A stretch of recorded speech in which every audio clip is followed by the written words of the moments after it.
at least in my opinion.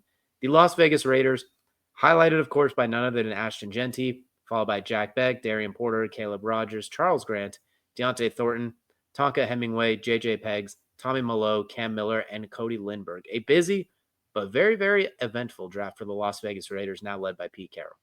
Yeah, this from top to bottom to me, I think just screams Pete Carroll. JJ Peku out of Ole Miss, he's a former Auburn guy, by the way, plays tight end as well as defensive tackle. So could play both ways potentially. Could be a guy that comes in and blocks as a fullback for the Raiders for their new number one running back, Ashton Genty. Jack Beck, but beyond the conversation of outside football, let's because what he's going through as a man, as a family member, losing his brother, that's a whole different conversation that I applaud him every day for. But on the field, I think he's a great fit at just doing what receivers do: get open and score touchdowns. That's it. He does well at both. He'll get open, he'll catch the ball with his hands, not with his body, with his hands, and I think that's a great pick there. Moving down the list, Caleb Rogers, I think, is a good pick at Texas Tech. I didn't love him, but round 3 in a compensatory pick. All right, I'll take that. Charles Grant, kind of the same thing. Didn't love him, but compensatory pick. All right. And then beyond that, you just go into categories of just getting guys and getting bodies. And I think the Raiders did that, and they got guys that scream Pete Carroll. And so all that said, to say it's an A. I think the Raiders get an A in this one. I like that. I love their draft too. With Ashton Genty and Jack Beck, you have probably 2 of the hardest guys to tackle in the entire draft. Probably the number 1 at each of their position, hardest to tackle, which means, but combine that with Brock Bowers, that's going to suck playing them. Even if it's just going to hurt. It's like, God, I have to tackle Ashton 20 times, Jack Beck 7 times, Brock Bowers 10 times. It's just going to hurt after a while, just because it's never going to be easy. They're never going to be like Tyler Lockett and just kind of fall down and make it easy on everybody. They're going to make everything hurt, which is exactly what Pete Carroll wants and is going to love. You mentioned Charles Grant, etc. I want to go to the bottom of the draft. Back-to-back FCS quarterbacks, basically, with Tommy Malo from Montana State, who's a quarterback, running back, listed as a receiver, tight end, linebacker, running a 4.3 40, and Cam Miller out of North Dakota State. Just Pete Carroll's just having fun at this point. You can tell. Tommy Malo is, if he gets on the field, they're going to use him to make plays somehow. I don't know how. I don't know where they're going to put him on the field, but he's going to be like Taysom Hill. They're just going to throw him out there, and he's going to be off, do some cool stuff. Yeah, he's a better Taysom Hill in my opinion. Absolutely. I think he throws a little bit better too, but we're going to stay in the AFC West. We're going to move down. What's your grade? Oh yeah, you're right. I got a little angsty, but like you, I'm giving them an A. I love what they did. So we got back-to-back A's for the Las Vegas Raiders. Sneaky potential wildcard team. You throw in Geno Smith, etc. I'm not saying, but I'm just saying it's too early for our picks, but I like what I'm seeing. So now we're going to stay in California, head to the Los Angeles Chargers, led by Omarion Hampton, followed by Trey Harris, Jamari Caldwell, Kyle Kennard, or Rondé Gadsden, Keandre Lambert, Branson Taylor, RJ Mickens, and Traquise Bridges. Kelcey, how are we feeling about the Chargers? A shocking draft, if you will?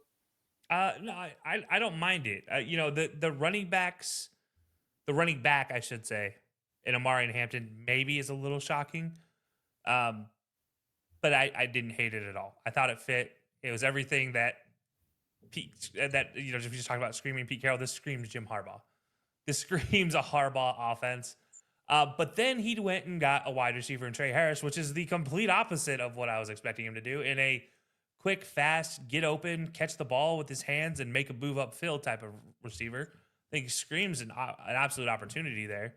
Jamari Caldwell, at Oregon, I'll be honest, didn't love him, didn't hate him. I thought that was an efficient pick round 3, 86 overall. That makes sense. Kyle Kennard, okay. Keandre Lambert-Smith, I'm actually kind of surprised that out of the draft process that he didn't climb higher. He was a guy at Penn State and at Auburn that was the lifeblood for a lot of times in their offenses, that just was the only receiver making plays. We talked about an Auburn team last year that had the number 1 overall wide receiver recruit and Keandre Lambert-Smith, and then Keandre Lambert-Smith was the number 1 receiver without a doubt.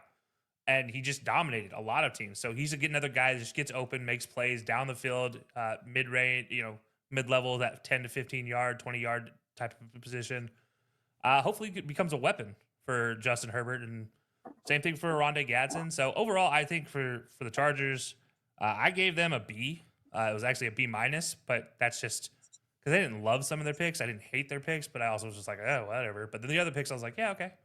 That's a B. That's a solid B. So Yeah, give me a B minus on this one for the Chargers. I'll add a sprinkle more of haterade into this one. I'm going to give them a C plus. I love Omarion Hampton. He's you got an outstanding value pick, but you have Justin freaking Herbert, and you continue to build a team like you have Tim Tebow back there with grit. You have him, Najee Harris, who are built very, very similar games as far as big athletic backs that can catch the ball. Hampton's got a second gear that Harris doesn't have, I think. I know Harris is a short-term deal, but I like Trey Harris a lot. That's a really good pick. Matthew Golden is there, though, for pick number 22. Can you imagine that down the field speed paired with Lad McConkey and Justin Herbert? You could have got thrown in Mason Taylor, the tight end, to add a little versatility there. You needed edge help, which you addressed in the fourth round. I like Omarion Hampton. I really do, and it's not a bad pick. I just think if you're the Chargers, you being committed to the run game is one thing. This is almost like this is just kind of being overkill. Like Justin Herbert's not going to throw the ball next year.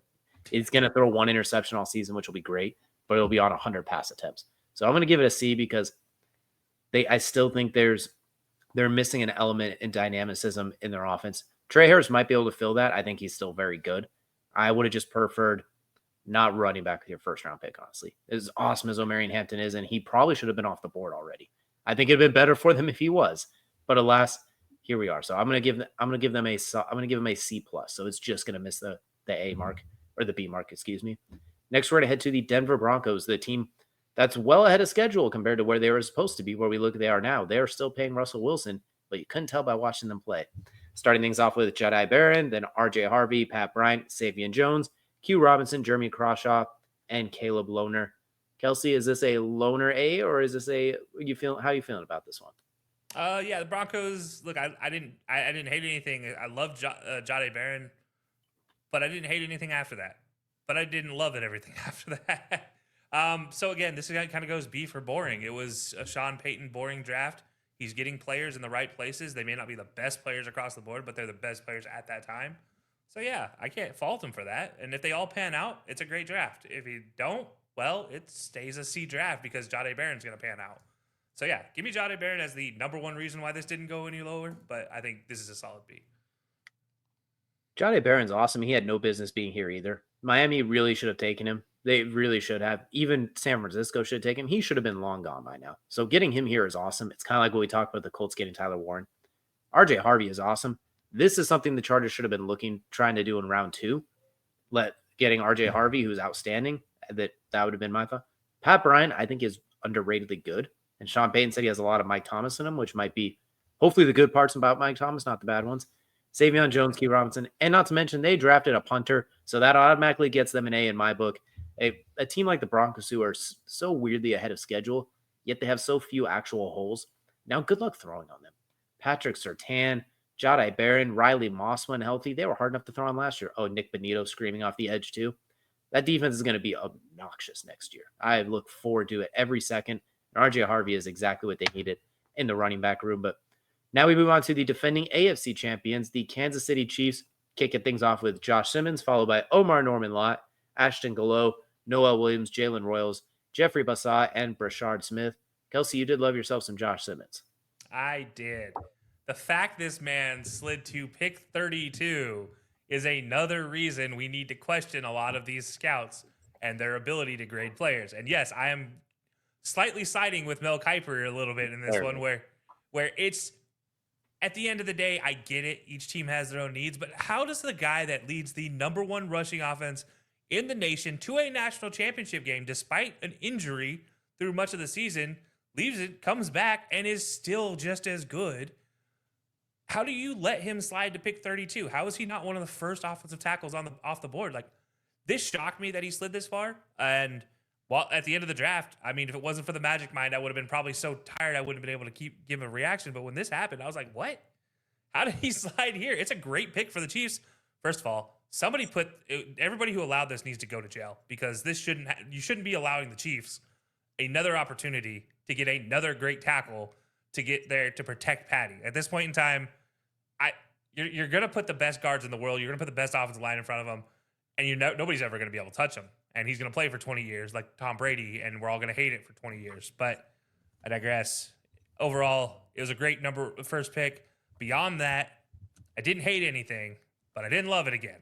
So this all kind of comes back in the same category as a B for me. I'm not going to go crazy and say it's an A because as much as I love the Josh Simmons picks, after that, I was like, all right, well, that all makes sense. So give me a B. I can't fault you with a B. I love the Josh Simmons pick. I also love Omar Norman a lot. Once again, from the interior spot, you're putting him next to Chris Jones. This is unacceptable, and they can't keep getting away with it. I refuse to give them an A because I'm angry about it, so I'm giving them a B as well. But I'm not happy about it because they absolutely killed it just from those two picks alone, and then the rest of it were solid picks. They traded back to 32 just to be jerks. But guys, we're picking 32 again. Haha, just like we won the Super Bowl. They didn't even need to do it. They did it just to be rude and still got Josh Simmons. Plus, Omar Norman had no business being there. I'm upset about that one too. NFL, quit letting them get away with it.